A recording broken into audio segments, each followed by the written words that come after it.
Okay, so when we're talking about seed oils, if we're just kind of in that realm and we're saying, okay, what are the randomized controlled trials that have been done with seed oils? Right. You'll look here. So I summarized about 11 of them, and there's rose corn oil, there's Ozo Diet Heart, there's one called the Medical Research Council Trial, Los Angeles Veterans Trial, Sydney Diet Heart, Minnesota Coronary, the Diet and Reinfarction, there's St. Thomas Atherosclerosis, National Diet Heart Study, the Finnish Mental Health Hospital Study, there's Hautzmüller Diabetic Angiopathy Trial. And so these are all done between, let's say, 1958 and 1980s. Okay. We don't have any more recent trials on seed oils. Wow. And if you go through them, I mean, we can go through them individually if you'd like, or I can give you a high level from what I think. If you go through them, what you find is that the trials are consistently poorly constructed. We have some trials which say seed oils increase the risk of cardiovascular disease. And you have some trials which say seed oils don't increase the risk of cardiovascular disease, or potentially even lower it. And so there are some that say it lowers it. There are some that say it lowers it. But in my analysis, this is my analysis, Nick can look at these, or he can give us his sense of what he thinks about the RCTs broadly as well. When you look at the ones that say seed oils are benign or beneficial, you can basically pick something wrong with every single one of those trials. For instance, if you look at the Ozo Diet Heart Study, we can double click on this. Can we see who funds these trials too? They're from so long ago. So here's Ozo Diet Heart, 1958 to 1963, right? 5-year follow-up, 412 participants. It's a control group, and the experimental group is getting 76% of its calories from soybean oil in the experimental group. Now, the experimental group had a significant reduction in serum cholesterol, which was associated with a reduced coronary heart disease relapse rate. And I said here, so they had more seed oils and they had decreased coronary heart disease relapse rate. Now, the potential flaws, the control group, right, had 9.6% of their calories from trans fat. The problem is that in the 1950s and 60s, we didn't really understand trans fat. So this is what I mean when I say these trials are poorly constructed, right? The experimental group, which is the seed oil group, was also encouraged to eat more nuts, fruit, and vegetables, and to restrict their intake of refined grains and sugars. So this is a randomized controlled trial that gets included in a lot of meta-analyses that will conclude, seed oils are benign, but you see how poorly constructed the trial is. Like, okay, now you can go down here. We can look at another one. What's a good one here? The Finnish Mental Hospital Study is another. Why don't we do these studies anymore? If it's such a hot topic in society. I was reading the Minnesota Coronary Experiment Study, which is done in multi-center, multiple mental hospitals. And actually, I was joking with someone because there's a section where they're like, and this is why we didn't get patient consents. Bottom line, ethics have changed around doing these sort of experiments. Ethics have changed? Millions of dollars also, and who funds it. And I would argue, and this is just my perspective, the ultra-processed food industry is comfortably ensconced, right? They are making billions of dollars on these foods. If a trial came out that said seed oils were harmful, someone stands to lose billions, if not trillions of dollars. Who pays for this? This is a $15 to $20 million study over 7 years plus potentially, right? The ethics are difficult, and we're kind of stuck back to the ApoB thing also, because it's probably difficult within Western medicine to do any trial that could potentially raise your ApoB, because we're stuck in this perspective that anything that raises your ApoB will increase your cardiovascular risk. And we know pretty clearly, as we'll see if we look at Minnesota coronary experiment, that, and many of these, like Sydney Diet Heart also, giving someone seed oils lowers their LDL. But oftentimes, and I would say in the best constructed trials, not perfectly, in the best constructed trials, that doesn't equate to a decrease in cardiovascular disease. So there are all sorts of problems in terms of our sort of paradigm today, in terms of how we look at things. And there's this who funds it and why would it get done, right? Let's just look at the Finnish mental hospital study. So this is pretty commonly included in meta-analyses, 1959 to 1971, 676 subjects. Control diet, which is often the saturated fat-rich diet, versus the experimental diet. It was carried out in 2 mental hospitals near Helsinki. One of the hospitals received a cholesterol-lowering diet, a diet low in saturated fat and cholesterol relatively high in polyunsaturated fats from soybean oil. The other was served as a control with a normal hospital diet. After 6 years, the diets were reversed. Now, the use of the cholesterol-lowering diet was associated with significantly reduced mortality from coronary heart disease, okay? Now, there was significantly more trans fat in the control diets. The hospital K had 2% trans fat in the control diet versus 0 in the experimental group. And the hospital N had 0.6% trans fat versus 0.2. There were minor differences in baseline characteristics such as age, BMI, smoking, and blood pressure between the two groups. And there was a cardiotoxic medication, thyroidazine, which we don't use anymore, that was more commonly given to people in the control group. So there was inadequate randomization also between the two things. So you can see how like obfuscated these trials are. Yeah. Like, how could you say what's going on? You're giving a control group in hospital K and hospital N a diet with significantly more trans fat, which we know is cardiotoxic. And then there's more patients in the control group getting a cardiotoxic medication like thyroidazine, and that's going to make the saturated fat group look worse. So this is what happens with these trials, right? Now you can go through all of them and look at these, but what's important to point out here is that meta-analyses are written today, and they have these trials in the meta-analysis, and they'll say, oh, look at the combined. Like if you do a forest plot with the results of all 11 of these trials, you might find a combined effect which favors seed oils. But what if you throw out the trials that are obviously poorly constructed, right? Right.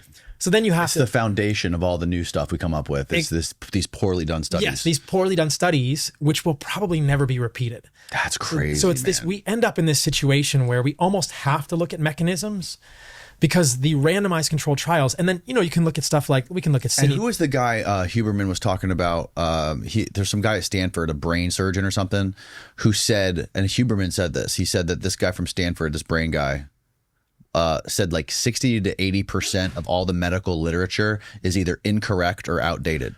Bhattacharya has talked about that. Or no, it's John Ioannidis. No, I think he had like an Asian last name, like a Chinese or Japanese or something like that. Is one thing to say what was that guy's name? Incorrect, another thing to say incomplete. He said either incorrect or new stuff has basically. Oh yeah, I believe that. I mean, you evolve models. That's what science is. It's never complete. It's always probabilistic and evolving. That's what's beautiful.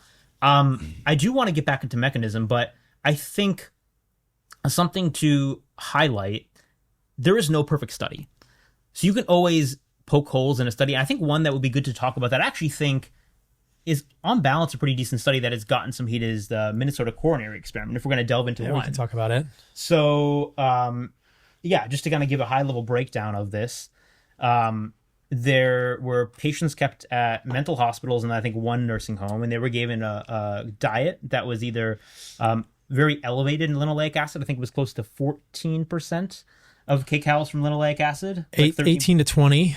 Of calories from linoleic acid? Are you sure? Uh-huh. Well, can you punch in on this, Steve? Our experimental diet goal was to provide 18 to 20% of calories from polyunsaturated fat, while the control diet aimed for 18% of calories from saturated fat. Okay. There were 9,000, give or take, participants.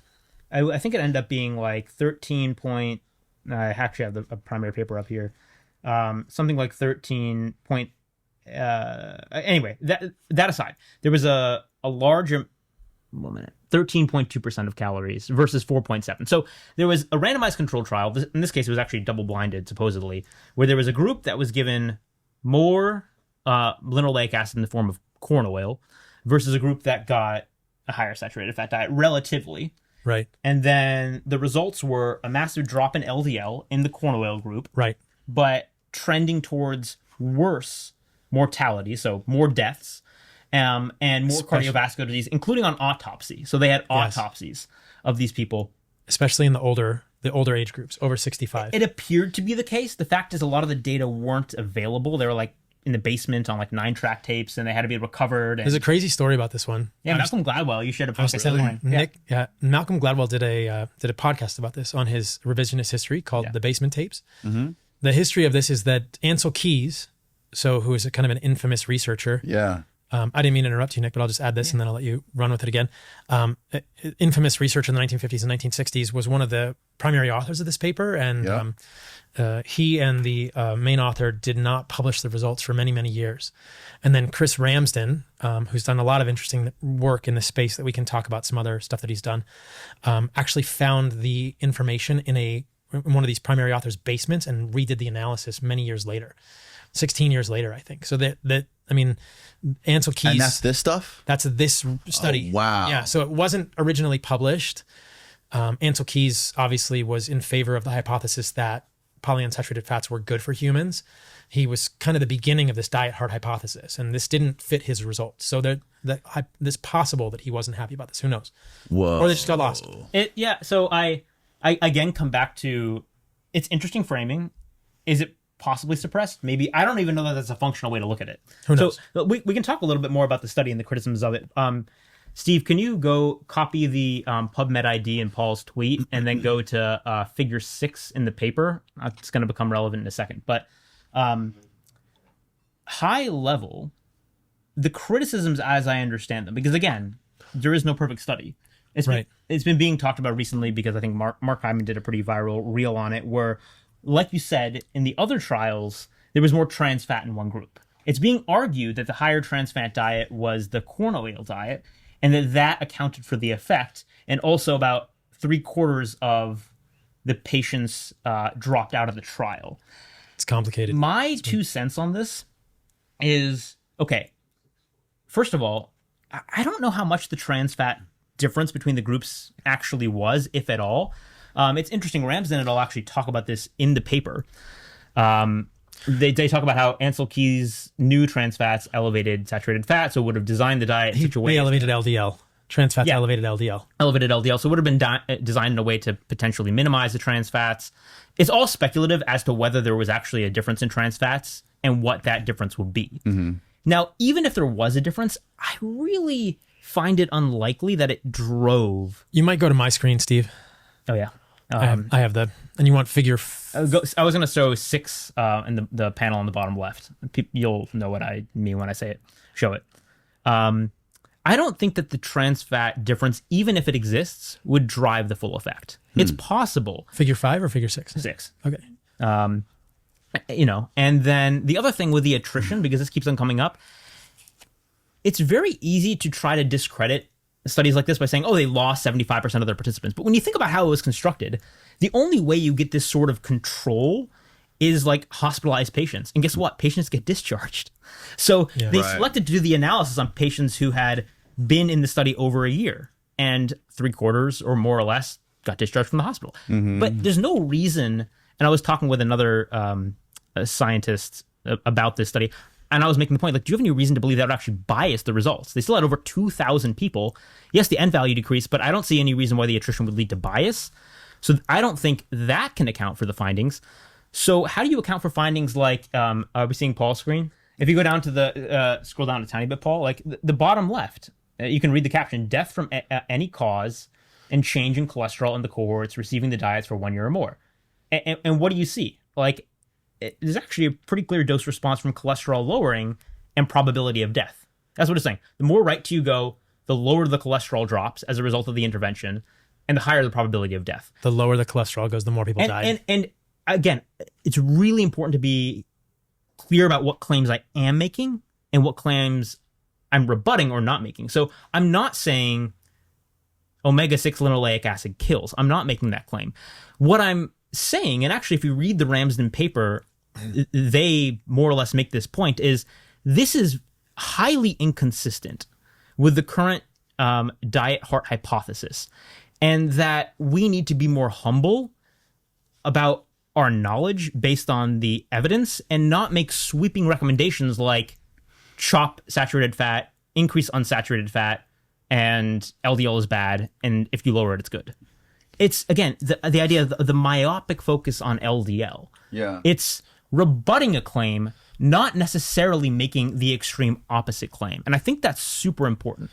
I mean, these might be interesting to look at, too. The higher the cholesterol, the lower the mortality rate? As the cholesterol dropped, more people died. So as people we talked about this earlier, as people got the seed oil group, they cholesterol drops. When you give people polyunsaturated fats, you will lower the LDL. We can talk about the potential mechanisms there. And so in the Minnesota coronary experiment, and these are the Kaplan-Meier survival curve we can talk about as well. Okay. In the Minnesota coronary experiment, the people that had the highest degree of cholesterol lowering had the highest increased rate of death, right? Wow. The most increased rate of death. And what Nick is saying is that this is in contradistinction to the mainstream recommendations that cholesterol lowering is always good. And this is why Minnesota has been talked about so much. It's the largest trial that we have. it was very rigorously conducted. Again, Ansel Keys, a proponent of the diet heart hypothesis, was one of the key investigators here. It was double-blinded. So what that means is that the patients nor the doctors knew what was in these burger patties that they got. This is like the equivalent of Beyond Beef in the 1950s and 60s.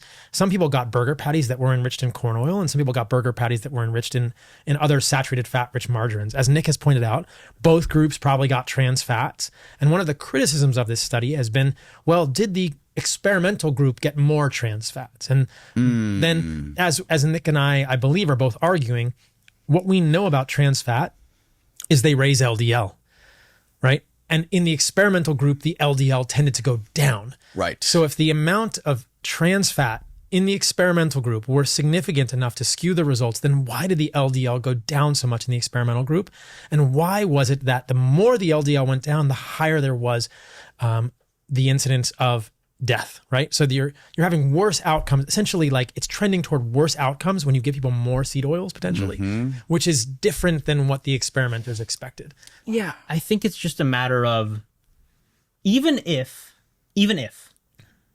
people are like, okay, well, there's a very potent specific trans fat that accounts for the effect. What I'm trying to say, and I think Paul's trying to say the same thing, is yeah, but practically in the zeitgeist and in medicine today, we still myopically focus on the biomarker LDL. Stuff like this proves that is a mistake. Even if there are other factors, I'm not actually attributing increased death to the change in LDL. I'm not. But it reinforces that the dogmatic blanket statements, reduce saturated fat, increase poly, get your LDL down, they're problematic. And you hear this again and again, these platitudes. Lower is better with respect to LDL and ApoB. And it's like, well, lower is better with respect to what? Just cardiovascular risk? How did you lower it? What were the other effects of the interventions? Are you looking at other factors beyond just cardiovascular risk? There's so much context.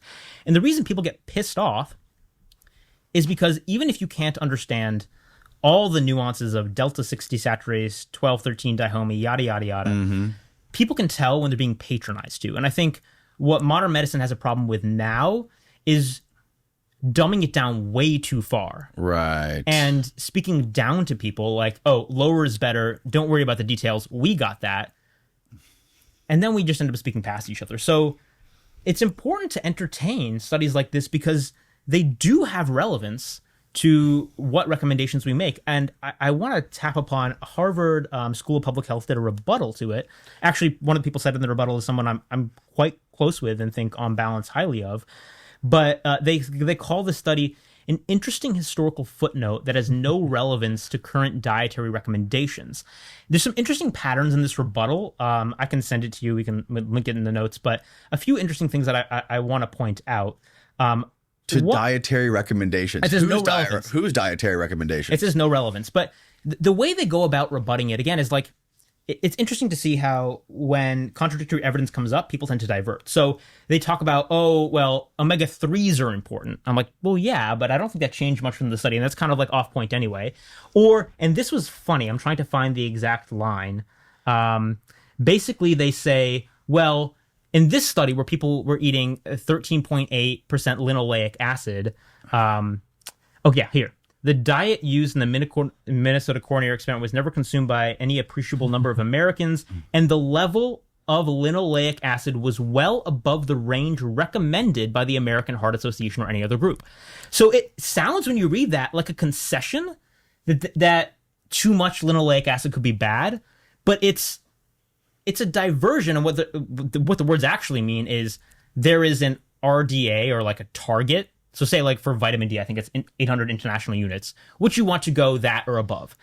The way it's reading here is like, well, we can disregard the study because they were eating so much linoleic acid. But have you ever heard any like media outlet that is associated with conventional medicine or doctor or guidelines say, hey, don't get more than this much linoleic acid? But if you look at it, you're right. And if you look at it, I mean, most Americans are eating exactly that amount of linoleic acid today. 10 to 15% is the average linoleic acid in most of our diets today. So for Walter Willett to say that 13% was far in excess of what is recommended or what is achieved by Americans, like, he's a little bit out of touch, because it doesn't take much to get 13%. I mean, remember that fat traditionally is 9 calories per gram. And so if you're eating salad dressing with seed oils and you're going to McDonald's for fries or eating some processed food during the day, or even if you're going to Chipotle where they're cooking the chicken and the rice in seed oils, I mean, they're pervasive. I saw that video you did. They're That's pervasive, crazy. right? It's pretty easy to get 10+% of your calories from linoleic acid. So it's an interesting criticism. But yeah, and as Nick is saying, I mean, we certainly don't hear from the American Heart Association, like, don't get more than 10% of your calories from it's totally false what Willett is saying here. In distinction, they definitely tell you to limit your saturated fat. Right. And so it's a matter of like double standards. I read it before, but I'm going to read it again, how this paper ends. Ramsden et al. Say, given the limitations of current evidence, the best approach might be one of humility, highlighting the limitations of current knowledge, they don't say this, but with respect to linoleic acid, omega-6, and saturated fat, and setting a high bar for advising intakes beyond what we can be provided by natural diets. So basically they boil it down to, and I love to get into the weeds, but like, you know, if you're eating, this is how I read it, like steak, eggs, walnuts, whole foods, it's probably the most pragmatic approach. Right. In the absence of high quality evidence saying, you know, these foods are bad. And when I say these foods, I mean foods naturally rich in these components. Because, yeah, like steak and butter get vilified based on much weaker evidence, in my opinion, than like this study. Oh, well, we can talk about it, but, you know, I want to finish talking about seed oils, but the evidence that saturated fat is harmful for humans is weak. Weak at, I mean, Weaker than that. It's extremely weak. And, you know, there's lots of evidence. This is just a Kaplan-Meier curve. So you can see on the bottom right, the red dotted line is the experimental group and the blue dotted line is the control group. And, you know, the bottom right is women over age, actually all participants over age 65. You can see a large divergence there. And what you see is that the over age 65, the people who were getting the experimental diet that was rich in the seed oils, corn oil in this case, had a much quicker death, right? So in a Kaplan-Meier curve, or maybe I mixed them up. No, you're right. So lower survival if the red line is lower than the blue line. Yeah. In the over 65 group. And so I don't The diet group is the blue line. I'm sorry. So that it's in this way it's going up. So the cumulative proportion of death, they kind of reversed it. The cumulative proportion of death, the blue line is the experimental group. The red line is the control group. Experimental group meaning what? The seed oils. So the seed oil group was dying faster. You can see how much that blue line diverges from the red line in the bottom right at especially starting at 400 days, right? 450, 500 days. So right here, you see this clear divergence. And yes. It pretty much, you can see that the experimental group, the blue line, is making up a larger cumulative proportion of the deaths than the experimental group getting the higher saturated fat. Right. So it's interesting, right? And this diverges from the mainstream guidelines at the time. And this is just one randomized controlled trial. We can look at some other ones, but this is what's tricky about the data, the RCT data on seed oils versus saturated fat. As I said in the beginning, it's all done 30 to 40 years ago at best. None of it's perfect. If you look at the best trials, in my opinion, I would argue they show things like this, and the trials that show different results, you have pretty major fatal flaws in the design of the study. This is what we're dealing with though. Yeah. And I think it's why, hopefully we'll get into this in a moment, we can also kind of step back, maybe look at some animal data and look at some mechanisms to try and guide us. And why I did kind of want to frame it for people from a historical perspective, because I think ultimately what we're dealing with here is the question, there are two major questions maybe to this podcast. Do I have to worry about my elevated LDL? And should I be eating butter? I'm oversimplifying this, obviously. Should I be eating butter or should I be eating soybean oil? What do I do to be healthy?